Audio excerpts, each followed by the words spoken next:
Hi, this is Dr. Gary, and welcome to my weekly tune-up this week.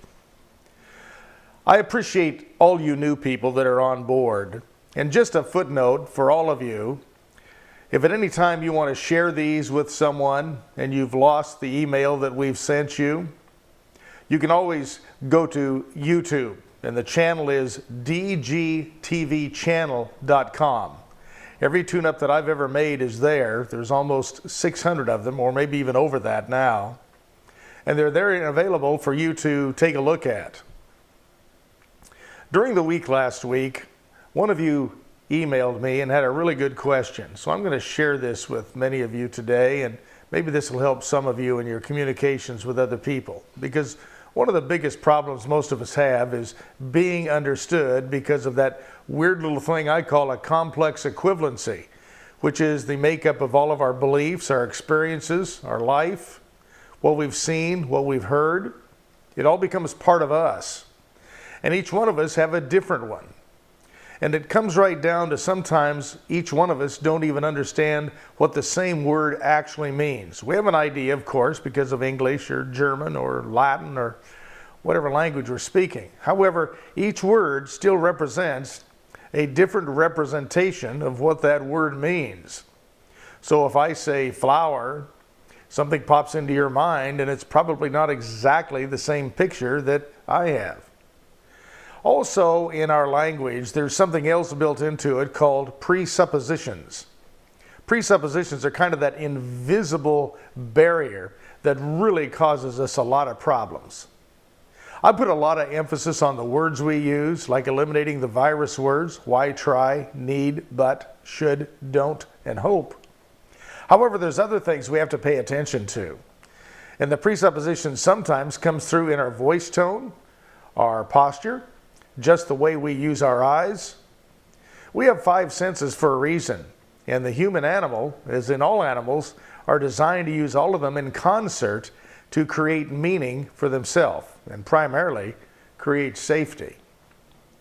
If you're explaining someone to someone, or something to someone, and they do not understand what you're saying, most likely it's not because you said it wrong. It's simply the complex equivalency between what you're saying and what they understand, and how you understand it is different.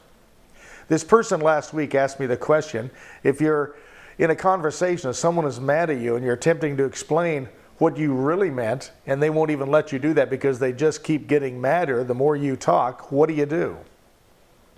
Many times when that happens, what we can do is change the presupposition in the way we say things. Here's an example. I'm going to use the same words right now, and I want you to notice the different meaning you get from what I say. I'm happy to have all of you on the tune-ups today. I'm happy to have all of you on the tune-ups today.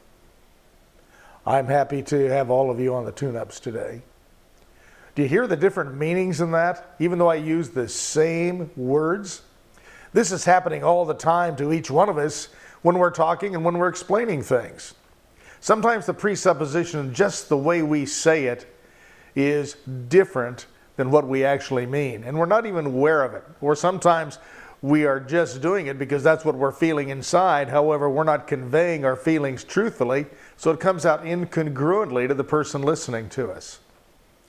If you're in a battle to get understanding for yourself, this week I want you to really pay attention to the presuppositions you're putting out in your voice tone, your posture, the way you're holding your body, the way you're using your hands, even the way you're using your eyes.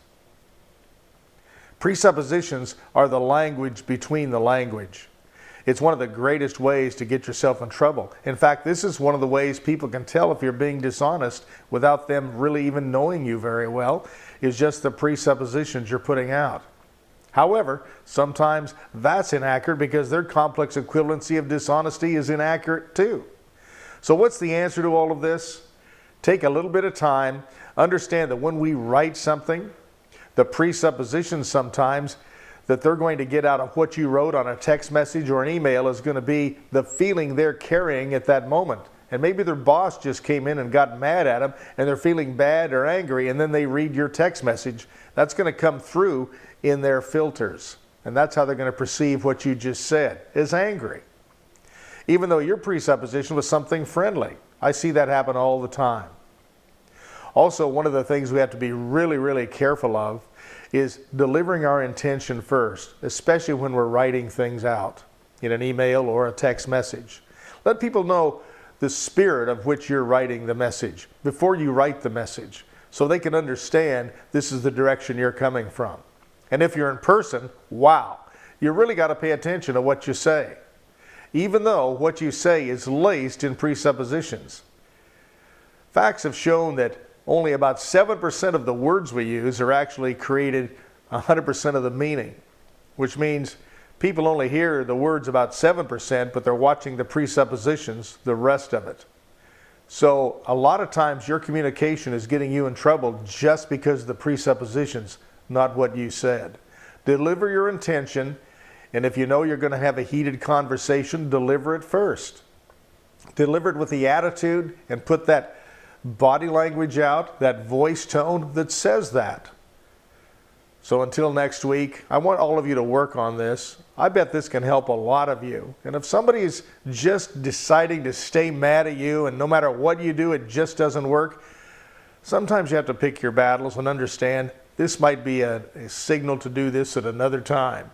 Explain yourself at a different time when that person finally cools down, because once somebody becomes angry, they've lost their conscious awareness of exactly how to be a little bit smarter and also see what the road's going to bring ahead by that behavior they're putting out. So just excuse them and forgive them and move on and come back at a later time and attempt to solve that challenge in understanding each other. It can be done. It takes a little time. And in this day and age we're living, everybody's in a hurry, everybody's rushing, everybody wants instant service, and you send an email to someone, they think you're the only one or they're the only one on the email list, so they want answered right now. And we've got to really take into consideration that and not be mad about it. Learn how to work with it.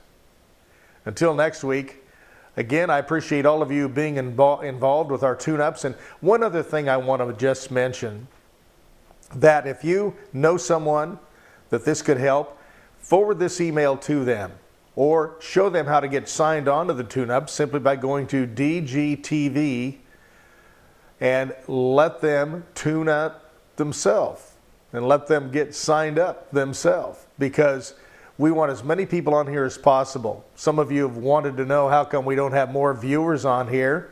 I can't tell you that, but here's what I do know.